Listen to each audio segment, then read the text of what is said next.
Hey guys, what is up? It is the Fast Break Report here, bringing you guys another vlog, and today we're going to talk about John Collins of the Atlanta Hawks. Mostly because a report came out today saying that he wants about $25 million a year, which I think is a little steep for how good he is. Granted, I don't think he's really hit his ceiling yet as far as a player. He's only 23 years old. Very good player, I might add, but I still don't think he's making 25 million a year type numbers.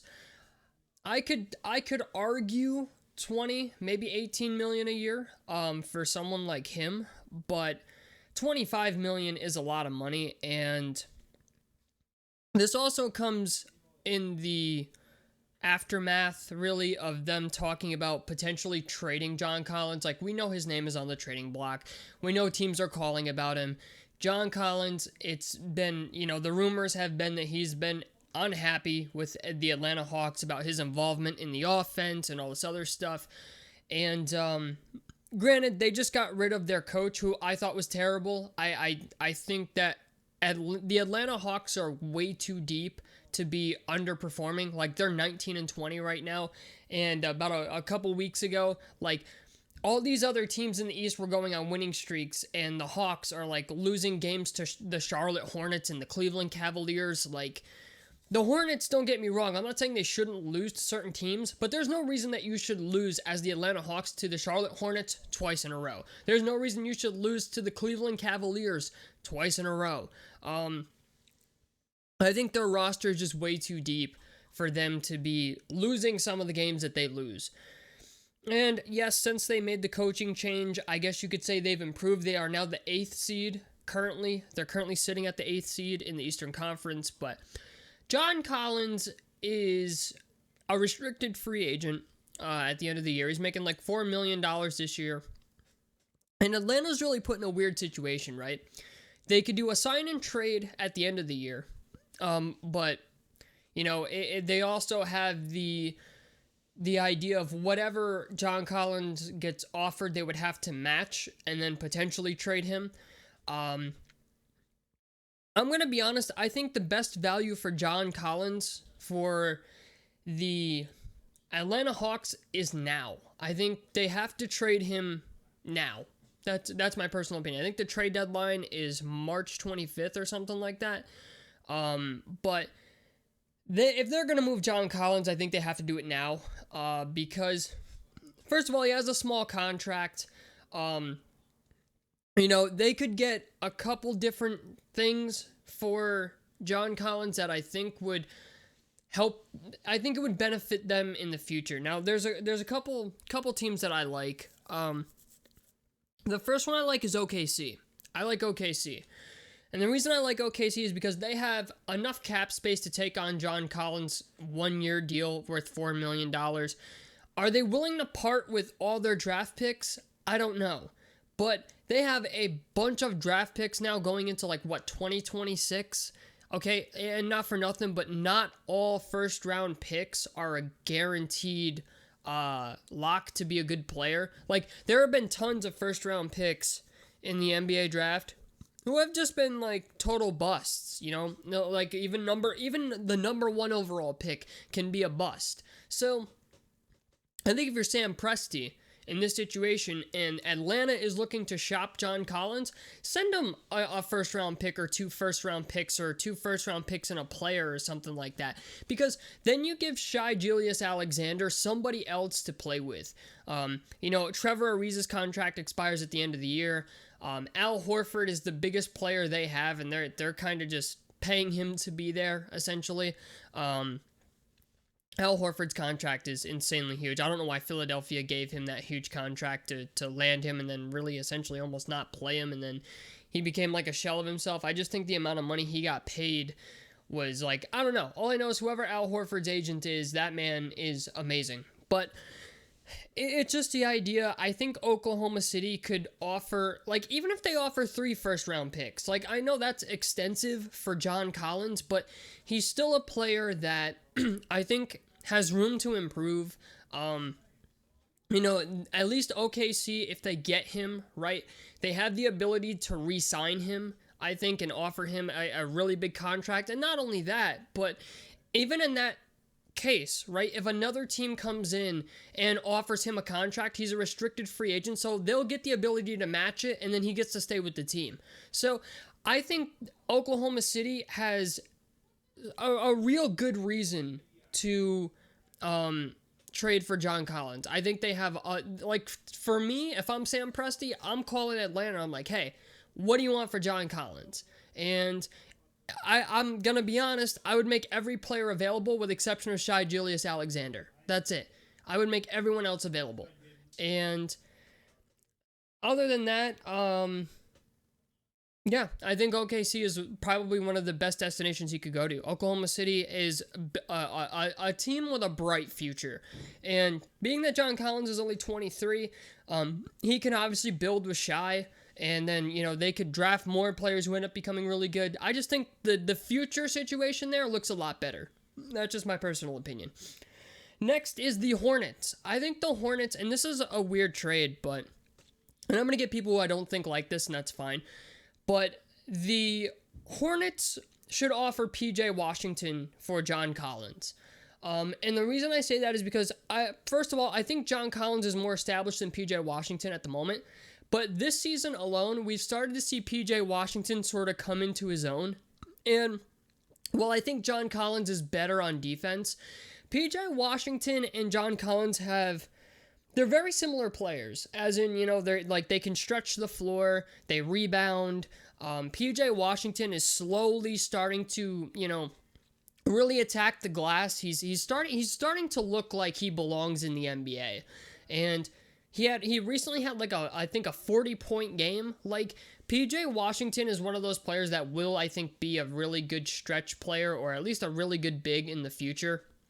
And he's got 3 years remaining on his deal. So not only does Atlanta get a player that they get to watch and develop, a guy who is looking kind of promising. I think PJ Washington's one of those guys who's going to start surprising a lot of people in the next couple of years here. And when you consider their PERs, their PERs aren't anything, super drastic, I think. Considering John Collins is unhappy, the Charlotte Hornets have LaMelo Ball, they have Gordon Hayward. LaMelo Ball distributes where Trae Young distributes, but he takes a lot of, it's almost a very similar situation. You know what I'm saying? LaMelo Ball and Trae Young kind of have the same play style, only LaMelo Ball actually has the size to play defense. And I really think that, where Trae Young is putting up 40-point games, LaMelo Ball is more of he's going to shoot, he's going to get his shots, but he's also going to facilitate. And I think John Collins would be happier in a system like that, where he gets to be a part of the offense. Because right now in Atlanta, we know that he's not happy with his touches. And I just think not only, like I said, Charlotte should have the cap space to re-sign him. He'll be a restricted free agent. They could match any offer sheet to him at that point if they want to retain him. And I think that gives the Charlotte Hornets a nice core going forward. Granted, I'm not going to lie, I think PJ Washington's nice for them already, but you get John Collins, who I think is better than PJ Washington. Atlanta doesn't take a complete wash on a trade, you know what I'm saying? They don't just get picks or just get this. They get PJ Washington, who's established at least, he's going to be better than, most of the first round picks you're probably going to see in the future. He at least looks good, you know what I'm saying? And, yeah, I think I like the idea of Miles Bridges. I like the idea of LaMelo Ball, Gordon Hayward. I think you throw John Collins into that and you're building something. Granted, obviously Gordon Hayward's probably not going to be there in the future. He's not going to be a part, I think, of their long-term success. But they have Gordon Hayward, they have LaMelo, they have Miles Bridges, they have Malik Monk. You throw John Collins in there, they could start developing a pretty nice young team. The last two are kind of unlikely. The Knicks, I would assume, I think the Knicks are going to have the cap space to make an offer to a guy like John Collins in free agency.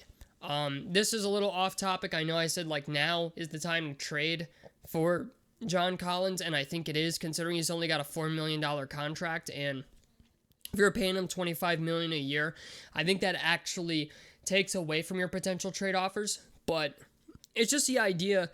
The Knicks would have the cap space to would have the cap space to sign a John Collins, but I think it's highly unlikely. I don't think that the Knicks are going to let Julius Randle walk.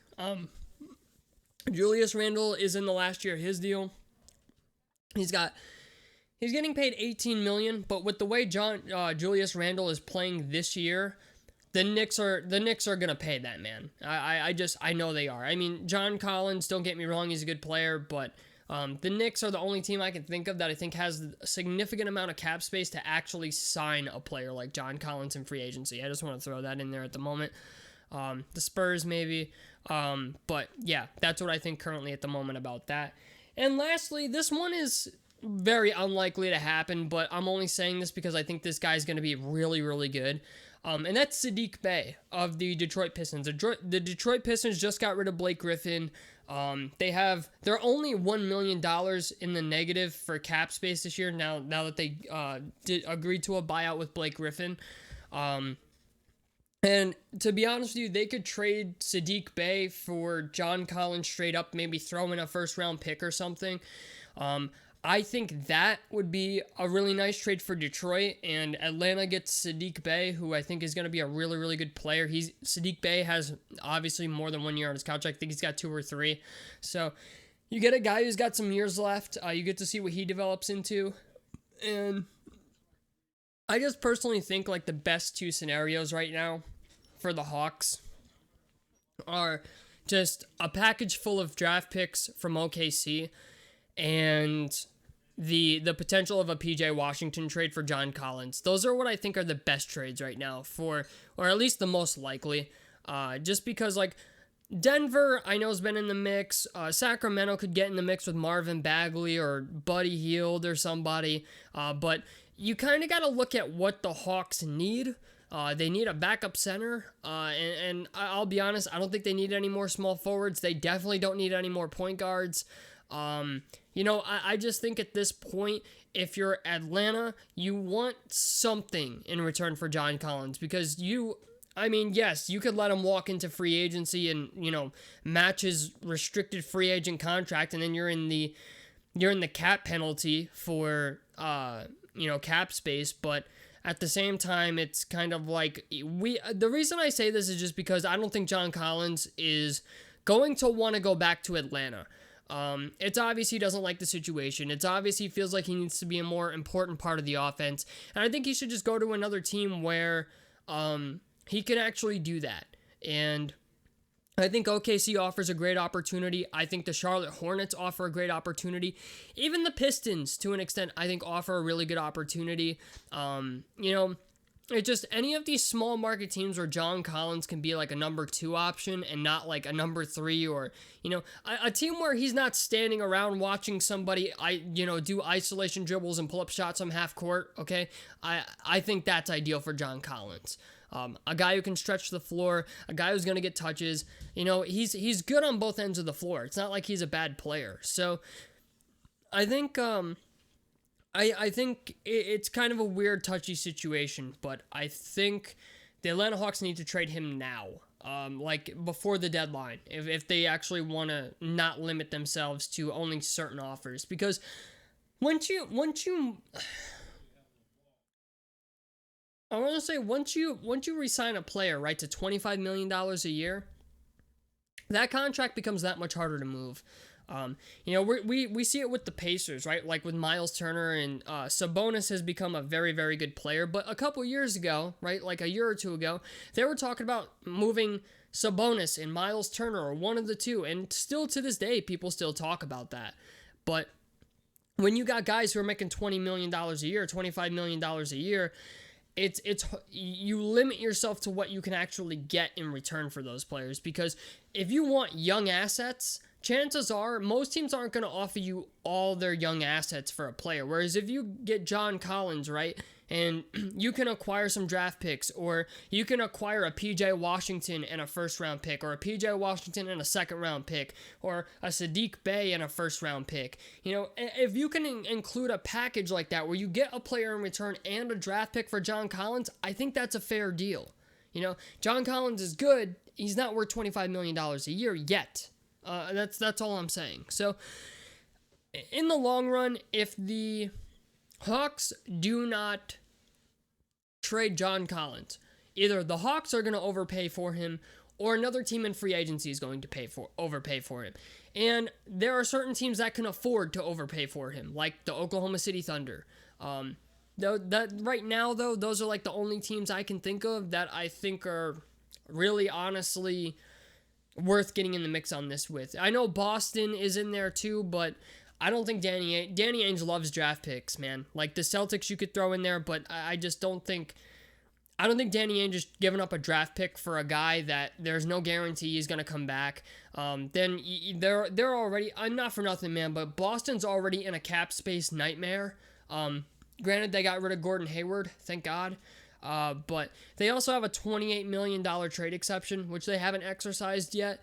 So I don't know. It's kind of like like I said, it's a very touchy subject. A John Collins trade, I think, would have a lot of moving parts or different parts of it. But personally, for me, I think OKC and the Charlotte Hornets are the two best fits for John Collins, and also makes the most sense for the Hawks, as in what they could potentially maybe get back. Even if they don't get Sadiq Bey and get Sekou Doyomba or somebody, right? Like, get something for the future, or something to kind of look forward to in the future, and a first round pick.